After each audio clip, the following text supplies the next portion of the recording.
오늘은 대림절 둘째 주일입니다. 예수님께서 이 땅에 메시아로 오셨지요. 메시아는 구원자라고 하는 의미를 갖고 있습니다. 사랑하는 성도 여러분, 여러분에게 예수님은 정말 구원자이십니까? 여러분 예수님을 하나님의 아들로 인정하고 또 나의 주인으로 받아들이십니까? 예수님께서 나의 죄를 나를 죄의 속박에서 건져 주셨고 나의 삶에 빛을 비춰 주신다. 그 고백이 우리의 고백이 될 수 있기를 간절히 원하고 또 소망합니다. 지난 주일에 제가 2부 예배 마치고 좀 몸이 좀 이상하다 싶었는데 속이 좀 좋지 않아서 화장실에 좀 자주 가게 되었습니다. 그날 정기당회에 있어서 어찌어찌 당회를 잘 마치고요. 저녁 때부터 좀 본격적으로 좀 탈이 나기 시작을 했는데 밤새도록 이제 화장실을 들락달락 거리고 복통이 좀 굉장히 좀 심했습니다. 오전에 이제 병원에 가서 이제 의사 선생님 만나니까 장염 진단을 받았습니다. 좀 힘이 많이 없어서 이제 수액과 항생제를 이제 맞았는데요. 침대에 누워서 제가 이제 수액하고 항생제 맞는데 선교사님들 좀 생각이 나더라고요. 그러면서 참 감사하다라는 생각이 들었고요. 몇 개월 전에 우간다에 있는 선교사님 한 분이 코로나에 걸렸었는데 그런 선교 편지를 보내오셨어요. 몸에 지병이 있어서 병원에 가 좀 수액도 맞고 좀 치료를 받아야 몸이 회복이 되겠는데 병원에 가봤자 현지 병원 상황이 뻔하기 때문에 도저히 갈 엄두가 나지 않고 집에서 버티고 있는데 참 쉽지 않습니다. 기도해 주십시오. 이런 기도 요청을 받았던 기억이 났습니다. 침대에 누워서 수액 맞으면서 하나님 감사합니다 라는 이제 고백을 드렸습니다. 주일 설교 본문과 설교 제목 제가 묵상하면서 하나님을 바라보는 것이 무엇인가, 하나님을 바라보는 것이 무엇인가 참 많이 생각을 하게 되었습니다. 여러분, 하나님을 바라본다는 것이 어떤 의미를 가는 것일까요? 몸이 아플 때는 하나님을 바라본다는 것, 나의 몸을 좀 치료해 주세요. 사실 그 마음이 굉장히 마음속에 많이 있는 거죠. 저 같은 경우는 무슨 큰 병이 난 것은 아니라서 그런지 하나님을 생각했을 때 물론 몸이 빨리 낫고 싶습니다. 그런 마음도 많이 있었지만 하나님 감사합니다 라는 고백이 먼저 나왔습니다. 그러면서 그런 생각이 들었어요. 사람의 몸이 참 건강할 땐 모르는데 몸이 좀 아프고 약해지면 사실 아무것도 할 수 없구나, 아무것도 아니구나 하는 생각을 하게 됐습니다. 여러분 그렇지요? 참 강해 보이는 분들이 있습니다. 운동도 잘하고 너무나 강이 나고 정말 강철 같은 체력을 가진 분들도 있는데 그런 분들도요, 병이 오면 사실은 아무런 힘을 쓰지 못하게 됩니다. 그렇게 강했던 모습 사라져버리고 한없이 약해 보이는 사람의 모습만 남게 되죠. 그런데 여러분 놀라운 건 사람은요, 그렇게 약해졌을 때 그때서야 비로소 하나님을 바라보게 된다고 하는 것입니다. 오늘 우리가 이사야 40장 말씀을 봤는데요. 바벨론 포로 생활에 시달리고 바벨론의 압제에 시달리는 이스라엘 백성들에게 아름다운 소식이 들려왔습니다. 그 소식이 어떤 소식인가 하면 이제 얼마 있지 않아서 바벨론의 포로에서 우리가 벗어나게 된다. 그 소식이 아름다운 소식이었죠. 바벨론의 포로로 잡혀가 있던 이스라엘 사람들이 돌아올 것이고 바벨론의 군사들도 이 땅에서 이제 물러갈 것이다. 그 소식을 듣게 되었던 것입니다. 자, 오늘 말씀 가운데에서 이사야 40장 9절 말씀 한번 보겠습니다.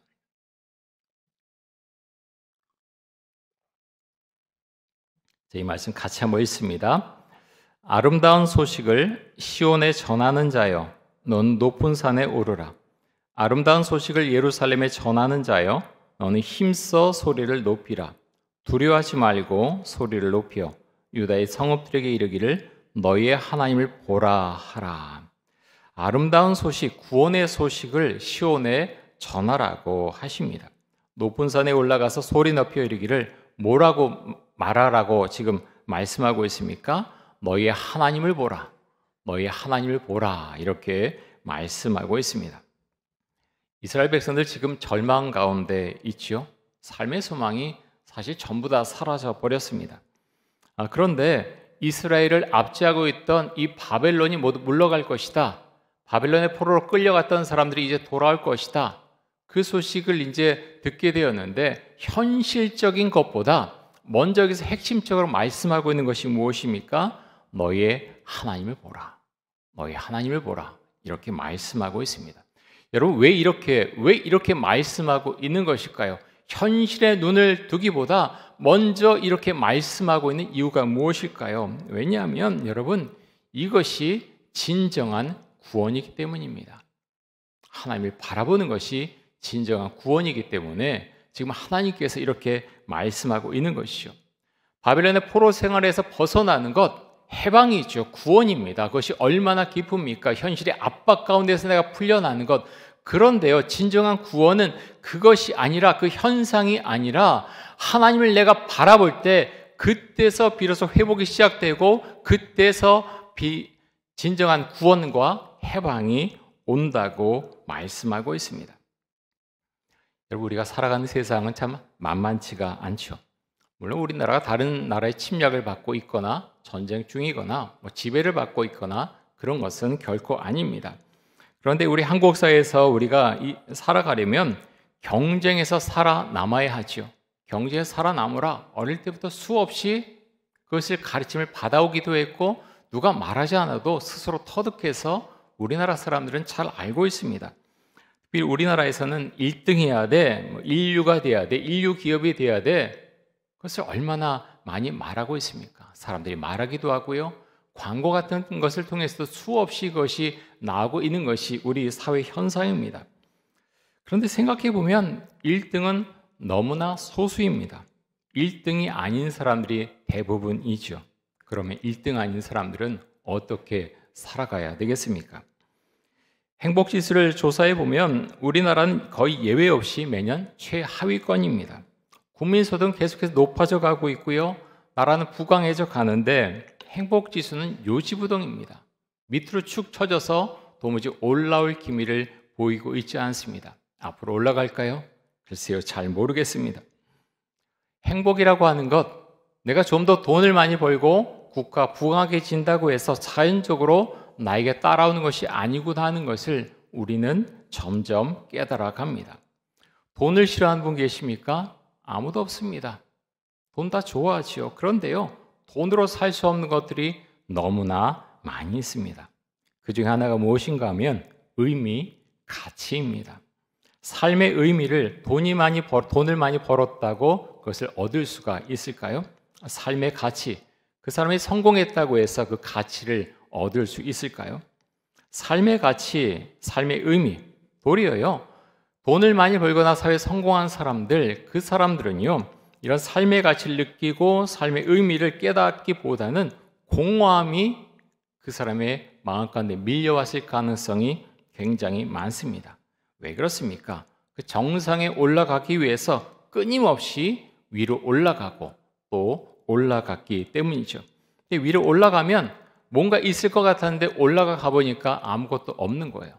그래서 공허함이 밀려오고요.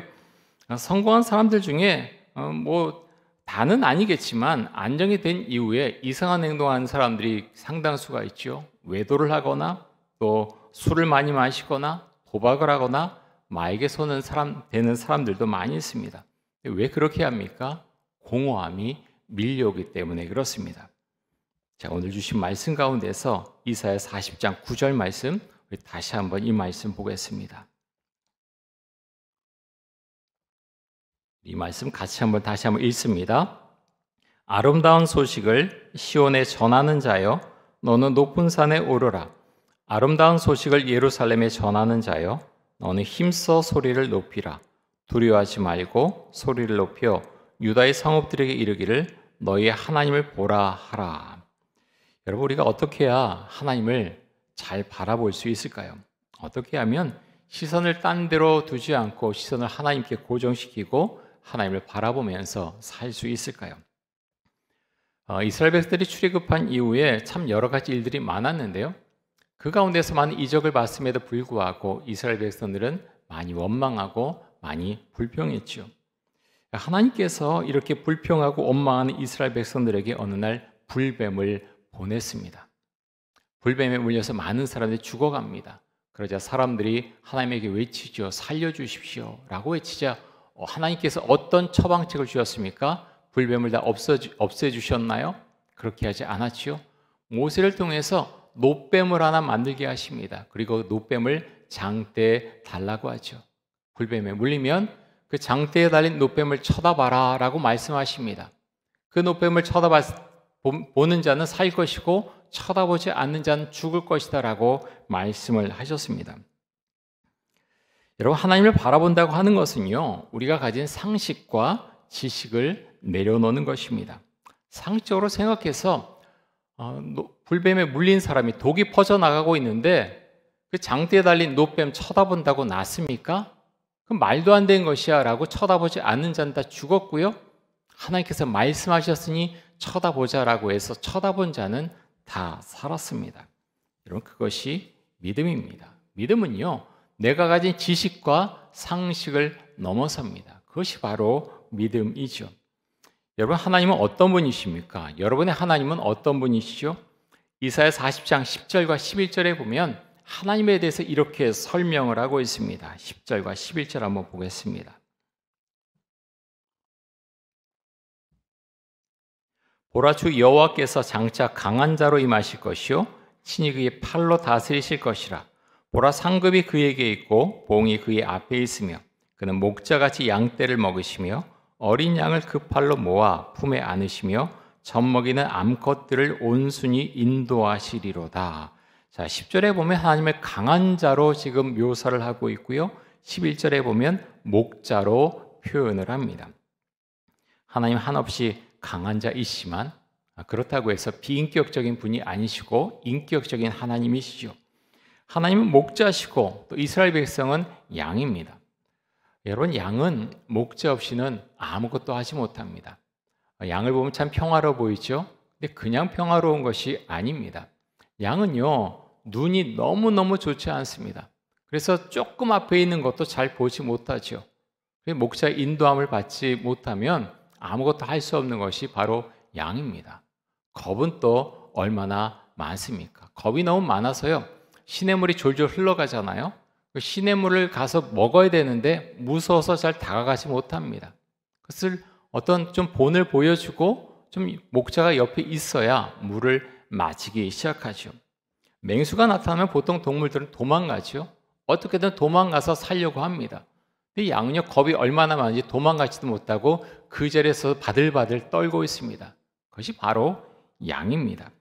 한번 몸이 뒤집어지면요, 바로 세우지 못합니다. 스스로 바로 세우지 못하죠. 목자가 바로 세워주지 않으면 죽을 때까지 그렇게 있다가 그냥 죽게 되는 것, 그것이 바로 양이라고 하는 것입니다. 목자가 없으면 양은 아무것도 할 수 없습니다. 그 존재가 바로 양이죠. 그래서 성경은 하나님께서 목자시고 이스라엘 백성은 양이다라고 말씀을 합니다. 여러분, 우리가 믿는 하나님은 천지를 창조하신 분이시고요, 이 세상을 다스리시는 분이십니다. 누구보다 강한 분이시죠.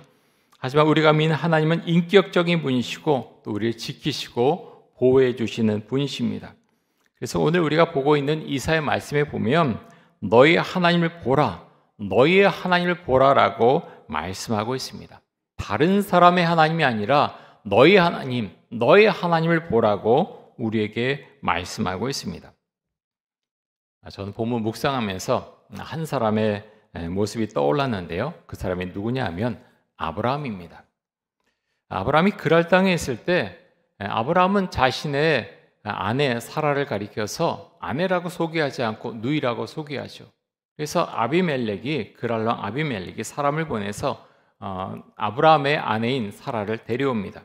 근데 그날 밤에 하나님이 아비멜렉 꿈에 나타나서 말씀하시기를 내가 데려간 그 여인으로 말미암아 내가 죽을 것이다 라고 말씀합니다. 자, 창세기 20장 1절에서 7절까지 말씀 한번 보겠습니다.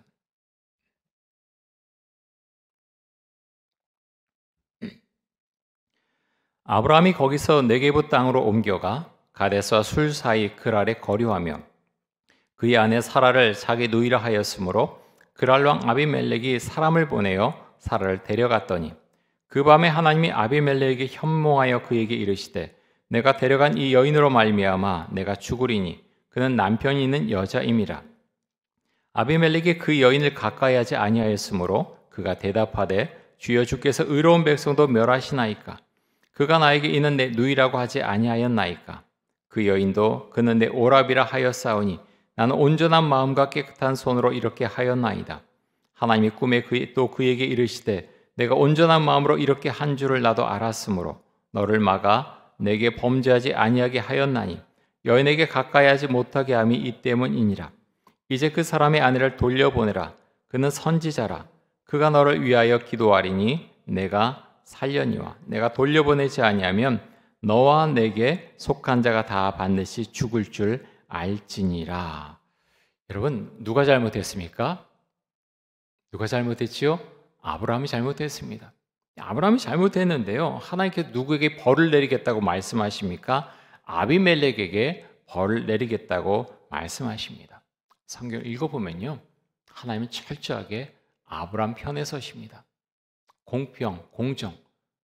성경은요, 세상이 말하는 공평과 공정과 좀 다른 면이 있습니다. 하나님께서는 하나님께서 사랑하신 자들의 편을 드시는 분이십니다. 왜 그렇습니까? 하나님께서 아버지가 되시고요, 하나님을 믿고 따른 자들은 하나님의 자녀가 되기 때문입니다. 그래서 하나님께서 그들을 보호하신다고 하는 것입니다. 이사야 40장 9절에 보면 하나님께서 이렇게 말씀하시죠. 너희의 하나님을 보라. 너희 하나님을 보라. 여러분, 예수님의 육신의 어머니 마리아가 성령에 의해서 하나님의 아들을 잉태했다는 이야기를 처음 들었을 때 얼마나 두려웠을까요? 누구에게 그 이야기를 한다고 해도 누가 그 이야기를 제대로 믿는다고 말할 수 있겠습니까? 근데 마리아는 하나님을 바라봤습니다. 나중에 그 사실을 알게 된 요셉도 하나님을 바라봤죠. 여러분, 하나님을 바라본다고 하는 것은 현실과 맞지 않는 선택처럼 보일 때가 참 많이 있습니다. 그런데 놀라운 것은요, 그런 상황 가운데 하나님을 바라보기 시작했을 때 그때부터 회복이 시작된다고 하는 것입니다. 여러분, 삶 가운데 그런 것을 경험해 보셨습니까? 상황이 풀리지 않습니다. 문제도 풀리지 않습니다. 그런데 오늘 말씀 같은 경우 이 말씀을 보면 어떤 문제를 풀어주시는 것이 아니라 넌 하나님을 바라봐라 라고 말씀하실 때가 있다는 거예요. 아무 문제도 풀리지 않았음에도 불구하고 상황은 전혀 나아지지 않는데 하나님을 바라보라고 말씀합니다. 그런데 놀라운 것은요, 그럼 모든 것을 내려놓고 하나님을 바라보기 시작했을 때 삶의 모든 것들이 하나씩 엉켜있던 실타래가 풀리듯이 풀려 나가기 시작한다고 하는 것입니다. 여러분, 이스라엘 백성도 그랬습니다. 이사야 40장에 나오는 이스라엘 백성은 바빌론 포로에서 돌아오고 나서 이 말씀을 받은 것이 아닙니다. 아직 포로 생활에서 벗어나지 못했습니다. 그런데 그 상황 가운데서 하나님께서 이사야 선지자를 통해서 말씀하시기를 뭐라고 말씀하십니까? 하나님을 바라보라라고 말씀합니다. 그런데 놀랍게도 이스라엘 백성이 하나님을 바라보기 시작했을 때 이스라엘이 회복되기 시작한다고 하는 것입니다. 사랑하는 성도 여러분, 여러분과 요즘 하나님과의 관계는 괜찮으십니까? 이번 주로 그동안 큐티 나눔을 했던 목자 모임을 마치게 되는데요. 큐티를 처음 하는 목자들에게 제가 그런 말씀 드렸습니다. 쓰지 못해도 괜찮습니다. 그냥 읽으십시오. 그날 하루의 분량을 읽고 큐티했습니다 라고 올리세요 라고 했습니다. 카톡방에 그래서 우리 목자님들이 매일 올립니다. 큐티했습니다. 제가 왜 그렇게 말씀을 드렸을까요? 여러분, 읽는 것이 시작입니다.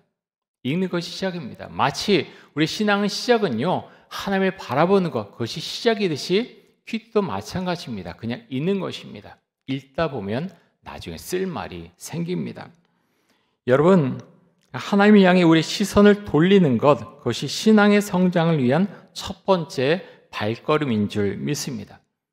여러분, 기도도 그렇죠. 기도 어떻게 합니까? 기도할 줄 몰라도 괜찮습니다. 우선은 바라보는 것입니다. 하나님 하고 부르면 됩니다. 하나님. 기도 내용이 없으면 그냥 부르십시오. 하나님 하고 부르십시오. 그렇게 부르다 보면 기도할 내용이 생깁니다. 여러분의 시선은 무엇에 집중하고 있습니까? 뭔가 집중하고 있는 것들이 있겠죠? 언젠가 신문에 보니까 일본의 그 아버지가 아이들을 뭐 어린이집, 학교 이런 데 데려다 주는데 한 명은 내려주었는데 그 어린 아이는 이제 그 차 안에 있던 것을 잊어버린 거예요. 그냥 놔두고 와서 막 자신의 일, 온갖 생각이 자신의 일 생각밖에 없는 거예요. 그 자신의 일을 하다 보니까 나중에야 저녁 때가 되어서 아기 생각이 나는데 그 아이는 이미 차 안에서 이제 어렵게 되었죠.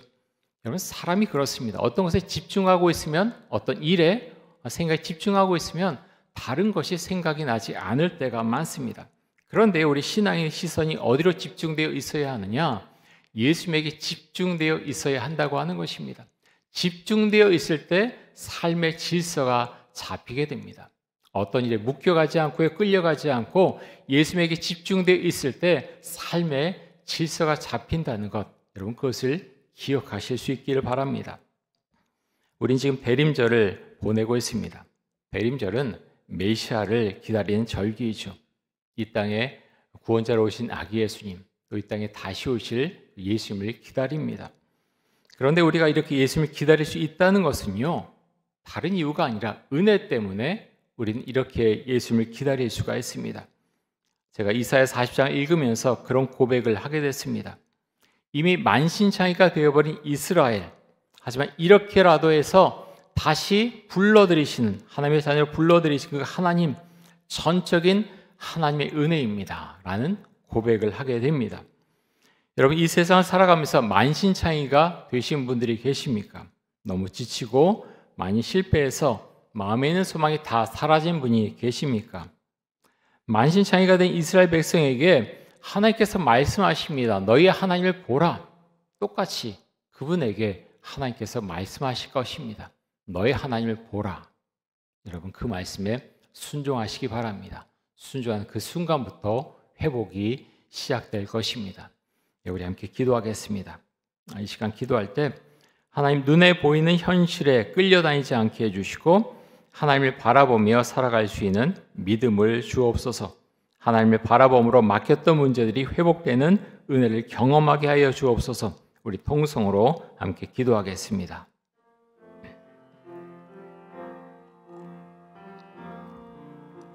하나님 아버지, 하나님 세상 살아가면서 수없이 많은 고난과 어려움들, 우리가 감당하지 못할 그런 일들을 많이 만나게 됩니다.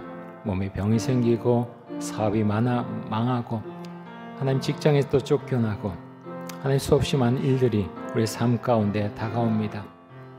하나님 그런 가운데에서 하나님 도무지 무엇을 할지 모르는 가운데 있을 때 하나님 오늘 말씀에 나온 것처럼 우리의 보호자 되시고 우리 인도자 되시는 그 하나님을 바라볼 수 있는 은혜가 있기를 간절히 원합니다.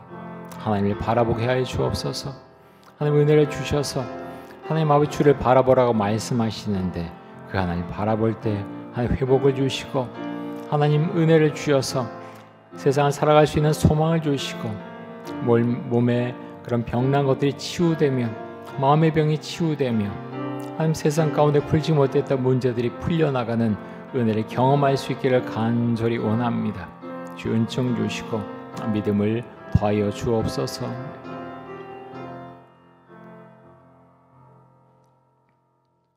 사랑해 주님 감사합니다.